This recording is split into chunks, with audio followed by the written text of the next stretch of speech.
देवरानी जेठानी का सच्चा प्यार, सोच बदल देने वाली कहानी। एक घर में रोमा और गीता दोनों देवरानी जेठानी रहती थी।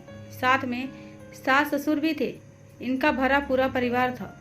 रोमा और गीता दोनों के एक एक बच्चे भी थे। रोमा घर संभालती थी और गीता बाहर नौकरी करने जाती थी।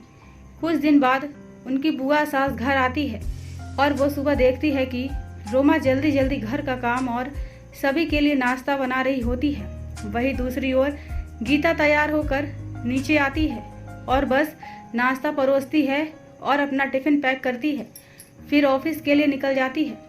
फिर रोमा आराम से घर का सारा काम निपटाती है, फिर किचन में जाती है और दोपहर का खाना बनाकर अपने सास और बुआ सास के पास आकर बैठ जाती है और बुआ जी का हाल खबर पूछने लगती है। तभी बुआ जी से रहा नहीं जाता। वो रोमा से बोलती हैं कि छोटी बहू, तू तो घर का सारा काम करती है और तेरी जेठानी तो बस तेरे पर हुक्म चलाती है। मैं जब से आई हूँ बस तुझे ही घर का काम करते देख रही हूँ।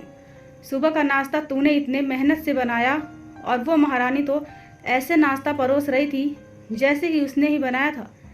ये सुनकर रोमा अपने सास की ओर देखती है और फिर बोलती है, नहीं बुआ जी, ऐसी बात नहीं है। आपको ये तो दिखाई दिया कि दीदी ने आप सबको नाश्ता परोसा, लेकिन ये नहीं दिखा कि दीदी मुझे भी नाश्ता करवाई और मुझे अपने हाथों से चाय दी। अगर वो मुझे डांट कर नाश्ता ना करवाए तो मेरा नाश्ता ठंडा हो जाता और मैं कुछ खाती भी नहीं।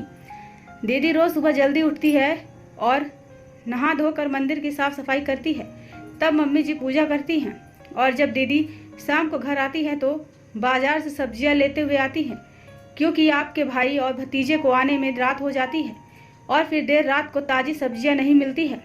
दीदी तो ऑफिस से थक कर आती है, फिर भी रात का खाना बनाने मेरी मदद करती है। वो मेरी जेठानी नहीं है, वो तो मेरी बड़ी बहन है। ये सुनकर बुआ जी की बोलती बंद हो गई। जब शाम को गीता घर आती है तो सब्जी के साथ अपने देवरानी के लिए एक किताब भी लाती है और रोमा को देते हुए कहती है कि ये तुम्हारी मनपसंद की किताब है जो तुम्हें पढ़ने में बहुत अच्छा लगता है। रोमा किताब और सब्जी लेती है, फिर थैंक यू बोलती है और अपने कमरे में चली जाती है। ये देखकर बुआ जी ने गीता से कहा, सुनो बड़ी बहू। गीता ने कहा, जी बुआ जी बोलिए। बुआ जी बोली, तुम इतना मेहनत से पैसे कमाती हो और अपने देवरानी पर फालतू पैसे क्यों खर्च करती हो? वो तो बस थोड़ा घर का काम कर लेती है और फिर घर पर आराम करती है। तुम तो इतना मेहनत करती हो। गीता मुस्कुराते हुए कहती है कि नहीं बुआ जी, रोमा को तो डांटना पड़ता है आराम करने के लिए। वो तो पूरे दिन सुबह से शाम तक घर का सारा काम करती है। सबकी पसंद का खाना, बच्चों के लिए अलग अलग से कुछ बनाना और उनकी देखभाल करना, सब वही तो करती है। मैं तो सुबह ऑफिस चली जाती हूँ और वो अपने बच्चों के साथ मेरे भी बच्चे का ख्याल रखती है, तभी तो मैं ऑफिस जा पाती हूँ। इन सब में तो वो नाश्ता करना भी भूल जाती है। उसकी वजह से मुझे मेरे बच्चे की फिक्र नहीं रहती है और मैं ऑफिस का काम बहुत अच्छे से कर पाती हूँ। मम्मी पापा की दवाई कब देनी है, कब ख़त्म होगी और कब लानी है, इन सब का वही ध्यान रखती है। हमारे यहाँ रिश्तेदार कब आ रहे हैं, उनके खाने में क्या बनेगा। बुआ जी, घर संभालना इतना आसान नहीं होता। वो घर बिना किसी शिकायत के संभालती है। अगर वो घर ना संभालती तो मैं ऑफिस नहीं जा पाती। उसे तो बस तरह तरह के किताब पढ़ने का शौक़ है और ये शौक़ यदि मैं नहीं पूरा करूँगी तो कौन करेगा। वो मेरी देवरानी नहीं है, बल्कि वो मेरी छोटी बहन है। एक दूसरे का ये प्यार देखकर बुआ जी की तो बोलती ही बंद हो गई।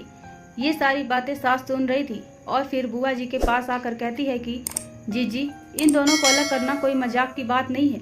ये दोनों देवरानी जेठानी नहीं बल्कि सगी बहन के जैसी रहती हैं।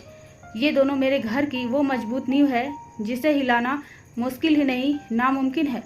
ऐसी तो इन दोनों को बहुत लोगों ने कहा, मगर ये दोनों सबका मुंह बंद कर देती हैं।